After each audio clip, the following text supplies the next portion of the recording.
네, 여러분 안녕하십니까?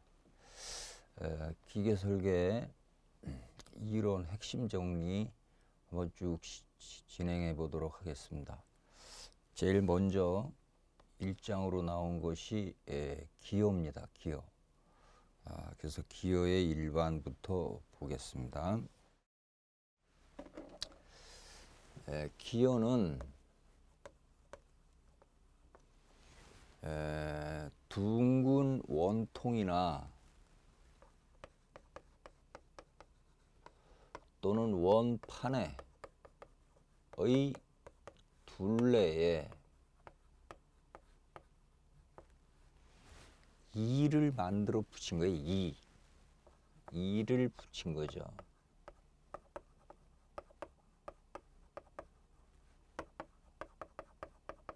붙인 것이죠.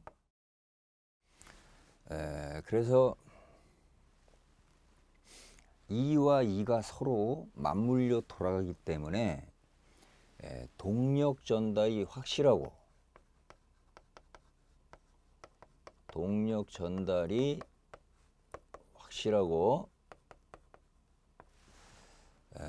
이 동력 전달이 확실하다는 얘기는 전동 효율이, 그러니까 A 기어와 B 기어로 넘어갈 때의 그 동력이 거의 100%가 된다, 그런 얘기예요. 동력이 같다는 얘기예요.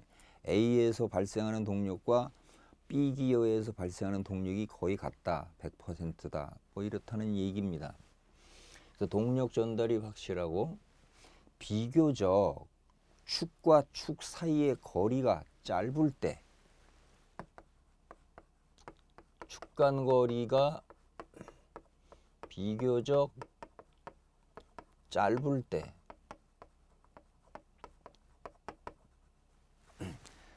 그 다음 속비, 회전비라고 그래요. 속비가 비교적 클 때, 벨트 같은 경우는요, 벨트 전동은 속비가 적어요. 근데 기어 같은 경우는 그래도 속비가 어느 정도는 좀 된다 그 말이죠. 체인 같은 거에 비해서는 속비가 적지만 기어는 벨트보다는 크고 체인보다는 적다, 이게 중간 정도 된다 이거예요. 속비가 어느 정도 될 때,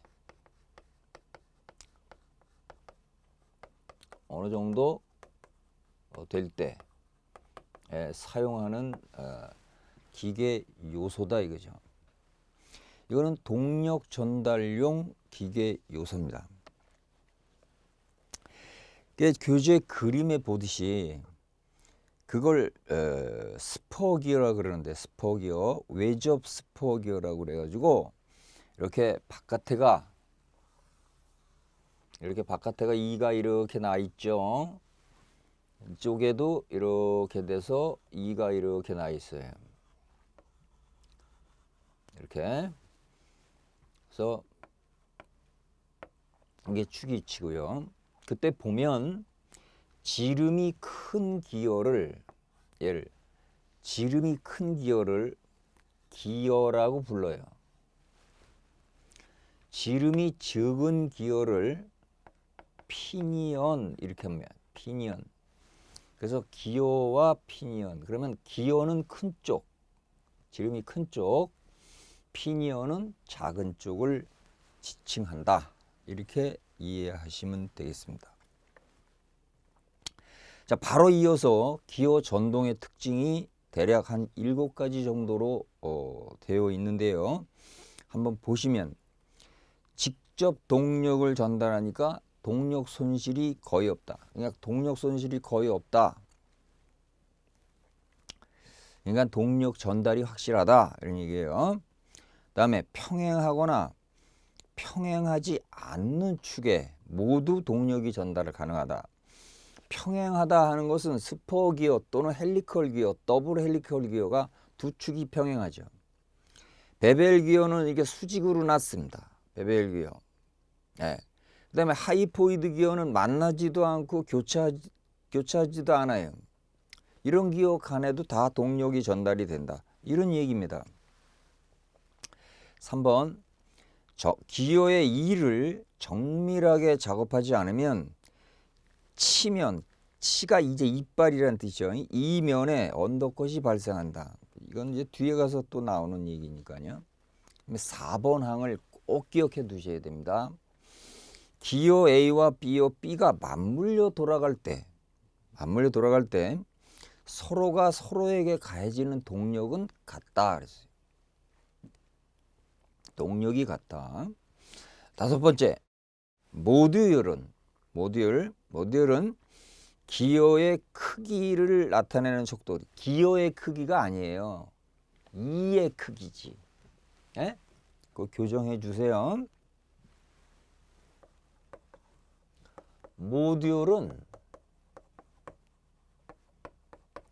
이의 크기를 나타내는 거예요. 이의 크기. 이의 크기를 나타내는 척도예요. 뒤에 가서 또 배웁니다. 모듈.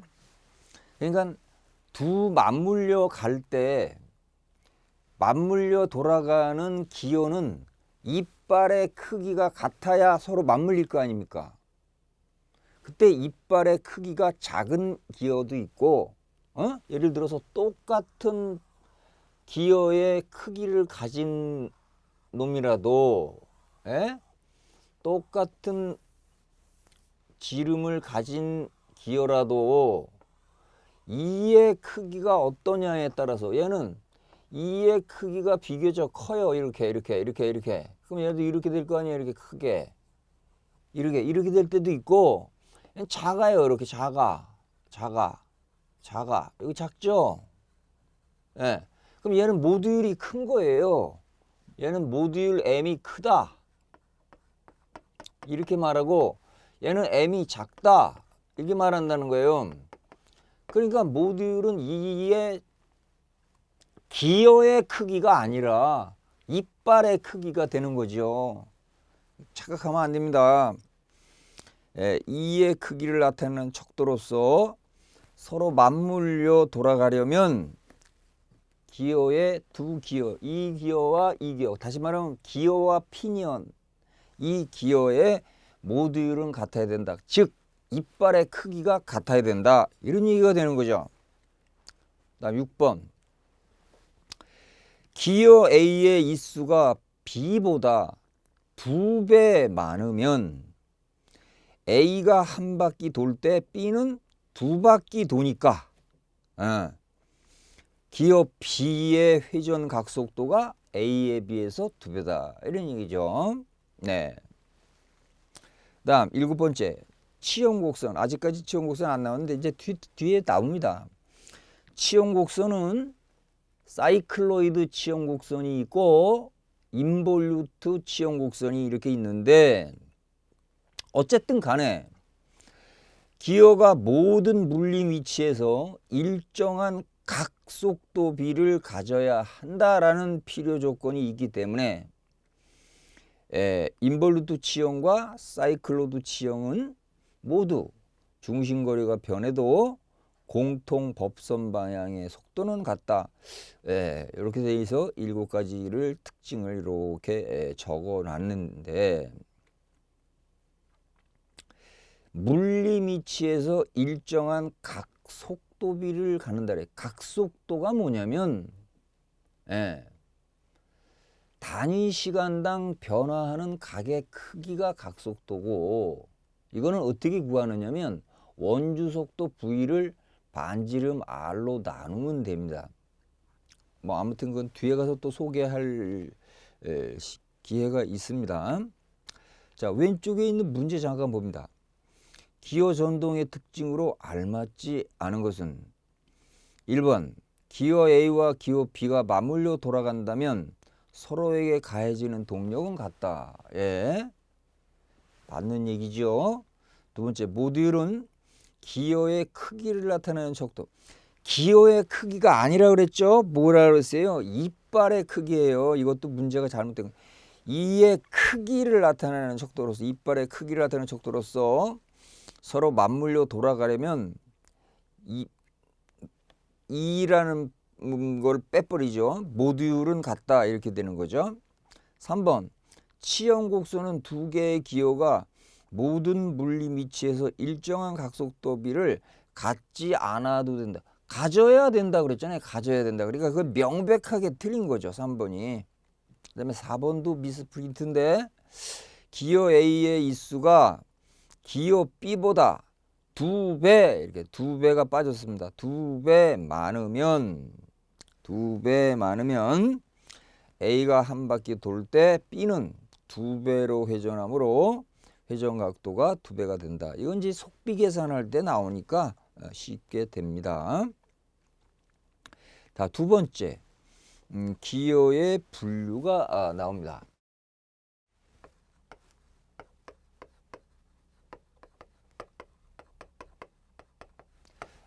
크게 나눠서 이제 세 가지 형태로 나눕니다.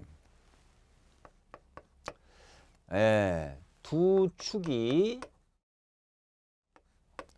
평행할 때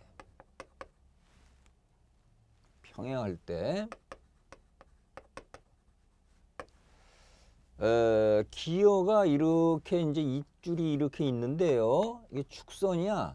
축선과 축선이 같아. 이렇게. 그러면 이 기호에서 이 기호 쪽으로 이렇게 동력이 넘어오거든요. 그러니까 이 축과 이 축이 나란하다 이거야.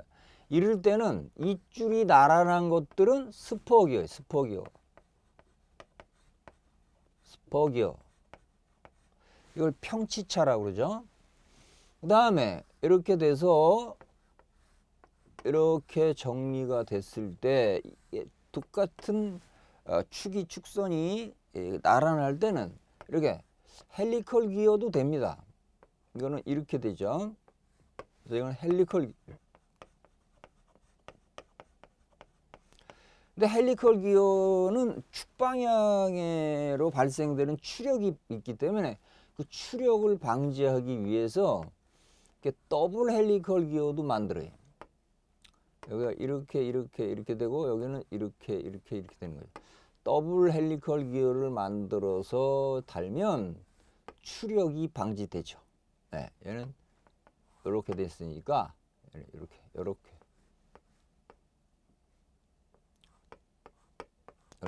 돼서 더블 헬리컬 기호.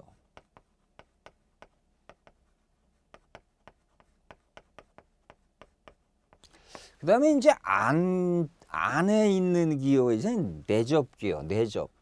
스포 기호는 외접이 있고 외접하는 기호가 있고 내접하는 기호가 있겠죠. 마찬가지죠. 헬리컬 기호도 뭐 내접과 외접이 다 있을 수가 있죠. 근데 이제 내접 기호와 외접 기호 이렇게 있고, 그 다음에 재미난 기호가 하나 있습니다. 렉과 피니온이라는 게 있어요.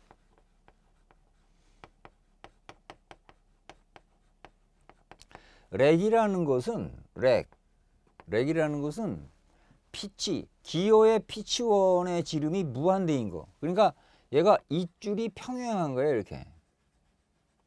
이걸 갖다 렉이라고 그래요. 렉이라고 그러고 여기에 걸려서 같이 맞물려 돌아가는 작은 기호를 요거를 피니온이라고 부르죠.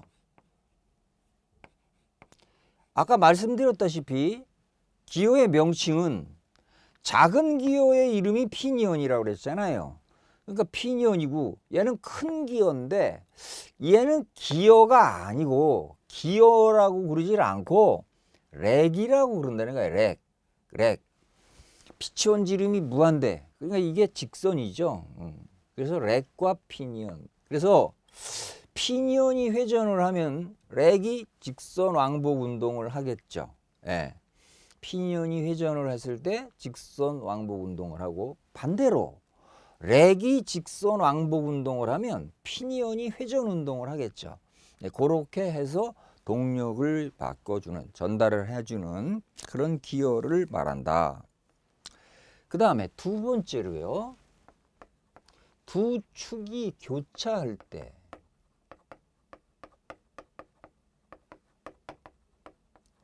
두 축이 교차할 때는 축이 이렇게 만난다는 거죠. 이렇게 교차.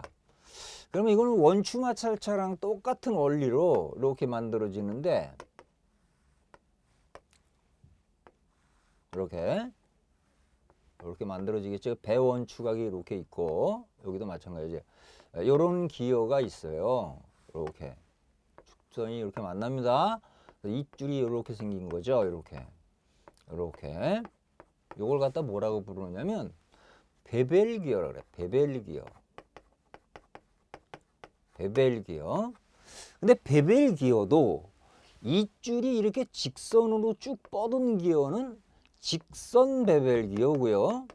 직선 베벨기어고 이 줄이 이렇게 헬리컬 기어처럼 이렇게 방향을 틀어 갖고 이렇게 곡선 부분으로 모양으로 나타나는 것을 이렇게 곡선 부분으로 나타나는 것을 헬리컬 베벨기어라고도 합니다. 스파이럴 베벨기어. 네. 스파이럴 베벨기어. 스파이럴 베벨기어는 이 줄이 베벨기어는 베벨기어인데 이 줄의 형상이 나선이다 이거예요. 이 줄의 모습이 형상이 나선 형태, 나사와 같은 형태란 말이죠. 나선 형태일 때를 말한다. 그 다음에 이제 마이터 기어가 나와 있는데요. 베벨기어에서 마이터 기어가 시험에도 잘 나오는데 마이터 기어 얘는 뭐냐면요. 크기가 똑같아요. 크기와 모양이 똑같은 두 개의 베벨기어예요. 그러니까 이게 두 개가 한 쌍이 되는 거죠. 한 쌍. 두 개가 한 쌍으로 돼가지고 크기와 모양이 똑같은 게 직각으로 수직으로 이렇게 교차하는데 이렇게 크기와 모양이 똑같으니까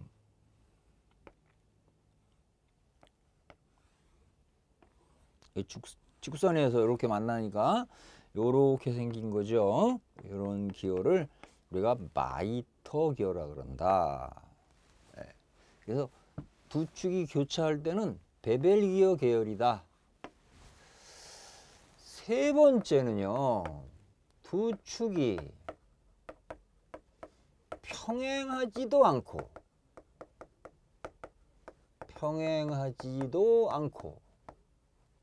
또 교차하지도 않는 거.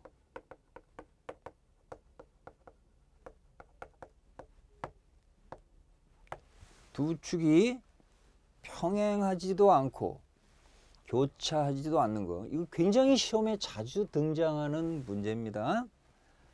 하이포이드 기어. 그 다음에 웜과 웜 기어.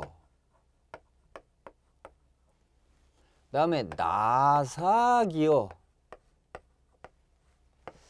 그 다음에 페이스 기어도 나오네요. 그죠? 페이스 기어.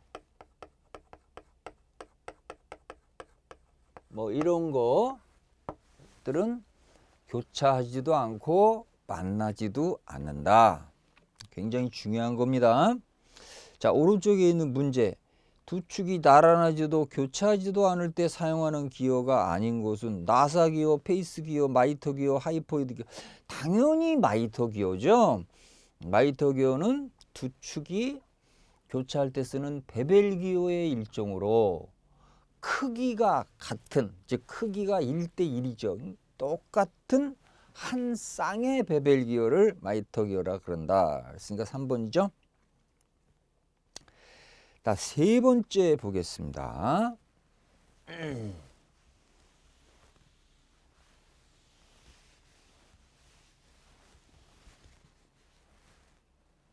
기어의 종류별 특징.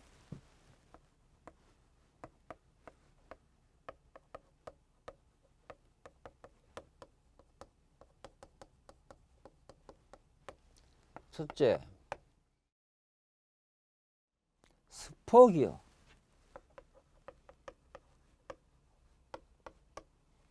SPUR이에요. 예, 이걸 갖다가 뭐라 그러냐면 우리가 평치차 또는 평기어 이렇게도 부릅니다. 평치차 또는 평기어. 예. 이줄이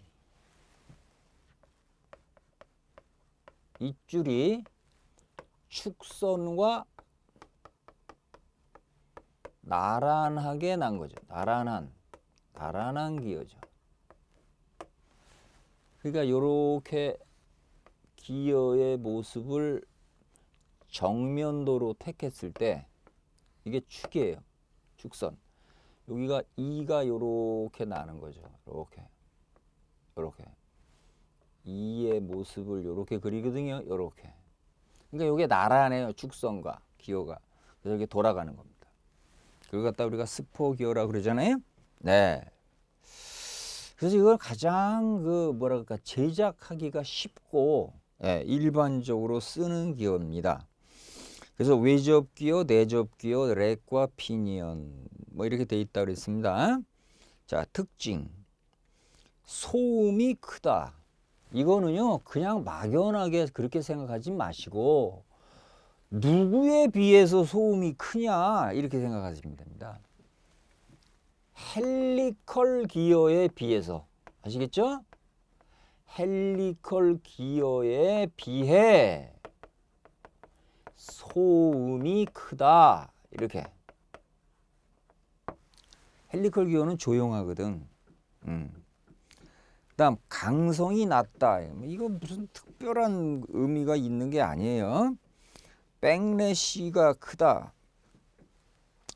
제작 단가가 적다. 그러니까 만들기가 쉽다라는 얘기, 돈 적게 든다는 얘기죠. 토크 전달률이 낮다. 가볍고 적용 범위가 넓다. 그러니까 헬리컬 기어보다 조금 만들기가 쉽지만 약간 싸구려 티가 난다. 뭐 이런 얘기가 되는 거겠죠. 예. 외접 기어. 원통의 바깥에다가 이빨을 붙인 거니까 이걸 원통 외접 기어라고 그러고, 내접 기어는 안에다 붙인 거죠. 그러니까 이렇게 있을 때 여기다가 이빨을 이렇게 붙인 거는 외접 기어고, 이렇게 생겨진 부분에다가 이 안쪽에다가 이빨을 이렇게 붙인 거예요. 이렇게. 이게 내접 기어다 이거죠. 내접 기어. 예. 그다음에 렉과 피니언은 아까 설명드렸습니다. 예.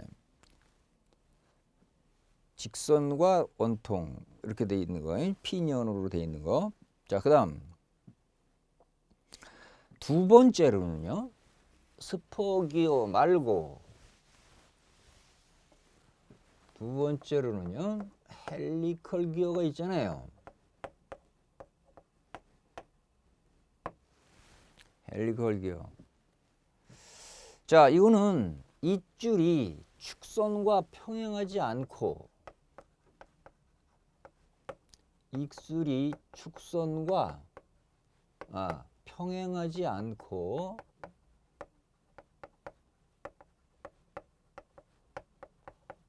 그 형태가 나선식으로 나선으로 돼 있는 거예요. 나선으로 된 기어. 여기서 말하는 헬리컬이라는 뜻이 이게 영어로 이렇게 되잖아요. 예. 나선 모양이 이게 헬릭스거든. 이렇게. 근데 이걸 갖다 이제 형용사형으로 만들려니까 이렇게 된 거거든요. 이게 나사에서의 나선 모습을 띈 그런 기어라 그런 뜻이에요. 그러니까 헬리컬 기어의 모습은 축선과 어떤 각도를 이루면서 만들어지겠죠. 축선, 중심선은 가는 1.3선이니까 이렇게 표시합니다. 네.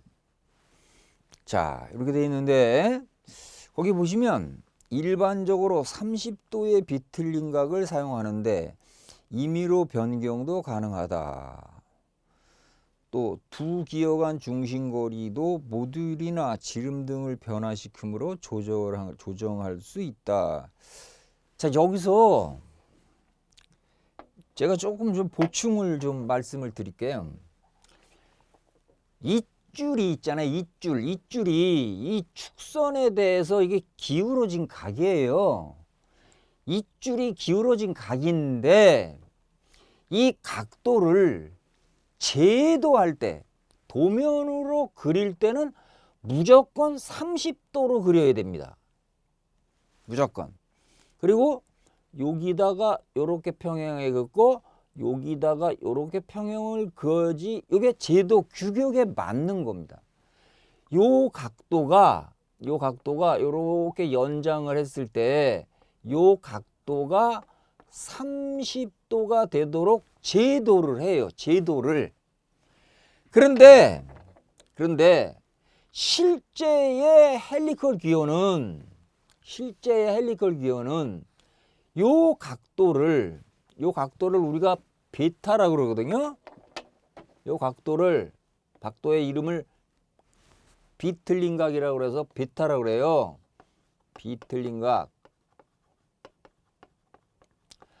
이 비틀린 각은 임의성이 있다는 거예요. 이거는 어떤 정해진 것, 자기가 제작하는 사람이 임의성을 주는 거예요. 그러니까 30도짜리도 있고 45도짜리도 있고 60도짜리도 있는 거예요. 또 다른 임의의 값이 얼마든지 있는 거다 이거예요. 그러나 베타가 다른 각이라 하더라도 제도 그림의 도면으로 나타날 때는 반드시 각도가 30도가 되도록만 그린다는 거예요. 그리고 표제란 같은 데다가 특별한 게 비틀린 각도가 몇 도다, 60도다, 뭐 75도다 이렇게 명시를 해주는 거다라는 거죠. 그러니까 30도짜리가 많이 쓰는 게 아닌 거예요. 아시겠죠? 자, 특징. 제작 비용이 많이 든다. 누구에 비해서? 스퍼 기어에 비해서. 스퍼 기어에 비해 이런 말이 들어가야죠. 제작 비용이 많이 든다. 다음, 스퍼 기어보다 효율이 적다가 아니라 좋답니다. 좋다. 적다가 아니에요. 효율이 좋다. 그 다음, 소음이 적고 부드럽게 운전한다. 굿. 소음이 적어요. 그 다음, 취직각 모듈은 축직각 모듈부터. 아직 모듈 배우지도 않았는데 뭐 여기다 특징을 놨습니까? 어쨌든 간에 취직각 모듈은 축직각 모듈보다 항상 작은 거예요. 그 다음, 이가 인면을 따라 연속적으로 접촉하므로 물림 길이가 작다. 물림 길이가 길다. 이의 물림 길이가 길다. 다음, 최소 입수가 평기어보다 적기 때문에 입수가 적은 기어에서 사용된다. 두 기어의 비틀린 각의 크기가 서로 다르면 축은 평행하지 않고 교차한다. 무슨 말이냐면 보세요.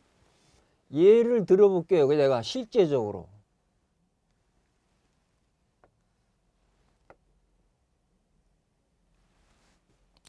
헬리컬 기어가 제도할 때는 30도 각도로 그리는데 이제 실제로 따져보자고요. 실제로 얘는 30도야. 이렇게. 아니면 30도는 더 작으니까 요렇게 그린다고 그랬죠. 이렇게. 근데 얘 연장해 보세요. 이렇게.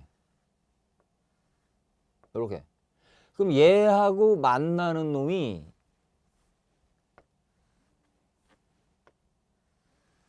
이렇게 만나는 놈이 똑같이 30도로 만나면 이렇게 돼요. 이렇게 30도로 만나면 이렇게 얘는 우비틀림이고 얘는 좌비틀림이라고 그래요. 올라가는 쪽을 얘기하니까. 근데 얘는 평행하게 돌아가요. 헬리콜 기어가.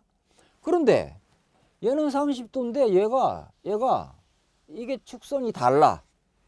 이렇게 될 수 있거든요. 이렇게 축선의 이 각도가 다를 수가 있어요. 이렇게 달라지면 이 축과 이 축은 서로 연결돼 보면 교차하죠. 예, 지금 그런 얘기입니다.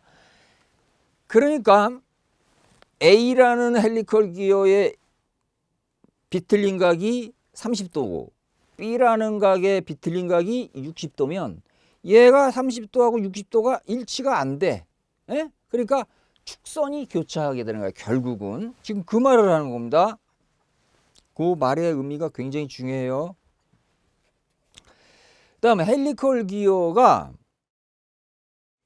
서로 맞물려 돌아가려면 맞물리는 비틀린 각은 서로 반대여야 한다.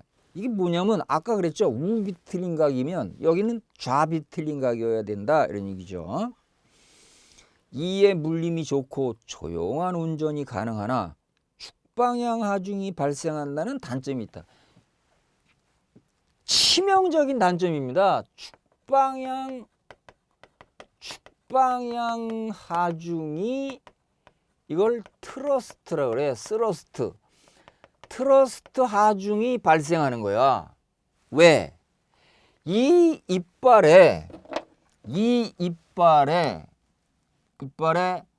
수직하게 작용하는 어떤 힘이 작용하면 이 힘은 평행한 성분과 수직한 성분으로 나누는데 수직한 성분이야 좋아요. 이걸 돌리는 거니까 회전 토크를 유발하는 힘이니까 좋은데 이게 문제죠. 이게. 그럼 얘가 이쪽으로 쭉 빠지니까 베어링을 끼면 쑥 빠질 거 아니에요. 그러니까 이쪽 방향으로 견딜 수 있는 베어링, 다시 말하면 이렇게 경사, 앵귤라 컨택트형 같은 경사진 베어링을 선정해야 되는 그런 부분도 있고, 이렇게 방향으로 작용하는 축방향으로 작용하는 힘은 회전력에는 아무런 도움도 안 되거든. 그런 단점이 있단 말이죠. 축방향 하중이 발생되는 단점이 있어요. 그래서 그럼 그냥 놔두면 될 거냐? 그렇지 않습니다. 얘를 해결하려면 어떻게 되냐? 이거 해결 방안은 한 번 더 만들어줘. 어떻게? 더블 헬리컬 기어를 만들면 돼. 이렇게 더블 헬리컬 기어를 만들면 이렇게, 자 여기가 이렇게 됐죠. 여기서도 이렇게 만들어주면 보세요. 자, 힘이 여기서 여기 이 줄에 이렇게 수직하게 이렇게 들어온다 그랬잖아요. 이렇게. 그럼 이쪽에는 또 이렇게 들어올 거 아니야. 이렇게. 그러면 생각을 한번 해봐. 얘는 이쪽 방향의 성분 나눠지고, 그 다음에 얘는 또 이쪽 방향의 성분과 이쪽 방향의 성분이 나눠지잖아. 그치? 그러니까 여기로 작용하는 이 방향은 서로 비기겠죠. 이렇게 비겨서 이쪽으로만 돌아가는 회전 토크가 이렇게 토크를 유발하는 이렇게 돌아가는 원주 방향의 힘, 작용하는 힘만 작용하니까 바로 축방향 하중을 받는 단점을 해결하기 위해서는 더블 헬리컬 기어를 만들어서 사용하면 된다. 이런 얘기가 되겠습니다. 다음 좌비틀림 헬리컬 기어는 우비틀림 헬리컬 기어와 맞물려야 하며, 이건 아까 한 거와 같아요. 나선각을 크게 하면 물림률이 높아진다. 또 치직각 단면에서 피치원은 타원이 되며 타원의 곡률 반지름 중 가장 큰 반지름을 상당스포 반지름이라고.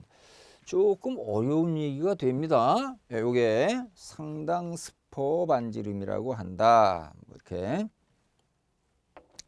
일단 거기까지 하고 또 다음 시간에 이어서 해 나가겠습니다. 수고하셨습니다.